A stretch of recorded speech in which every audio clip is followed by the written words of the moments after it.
भोला और मीठू जादुई जंगल से निकल ही रहे थे कि आसमान में फिर वही चमकती जादुई किताब दिखाई दी। इस बार लिखा था खार्तूम का अगला रहस्य, उड़ता किला। भाई भोला, उड़ता किला आसमान में, चलो चलें। किताब ने आसमान में एक जादुई सीढ़ी बना दी और 2 चमकदार पंख भोला और मीठू को दे दिए। अब पंख लगाकर उड़ा जाए। भोला और मीठू ने पंख फैलाए और बादलों के बीच उड़ान भरी। आसमान में तैरती चमकीली मछलियां और उड़ते फूलों के झुंड दिखाई दिए। क्या कमाल की सवारी है।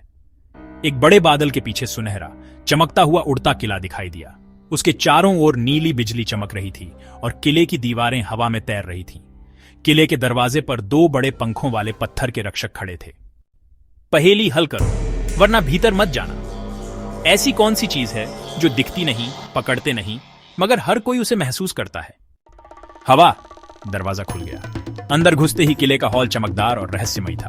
दीवारों पर उड़ते दीपक, हवा में तैरती किताबें और कांच की सीढ़ियां। भाई भोला, ये तो एकदम सपना है। किले के कमरे हवा में एक दूसरे के ऊपर नीचे तैर रहे थे। हर कमरे का रंग अलग था, नीला, हरा, सुनहरा, गुलाबी। सही में उड़ता किला है। किले के बीचों बीच काले बादलों के बीच खड़ा था जादूगर हौकास। उसकी आंखों से नीली आग निकल रही थी। हौकास ने काले गोले फेंके। भोला ने अपने पंखों से नीली किरण छोड़ी। मीठू ने रोशनी का गोला हौकास की तरफ फेंका। हवा में जादू की लड़ाई छिड़ गई।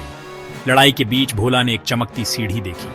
वो भागकर ऊपर गया और किले का जादुई सिंहासन पकड़ लिया। सिंहासन से निकलती रोशनी ने हौकास को जकड़ लिया। हौकास धुएं में बदल गया। किला फिर उजियारा और सुंदर हो गया।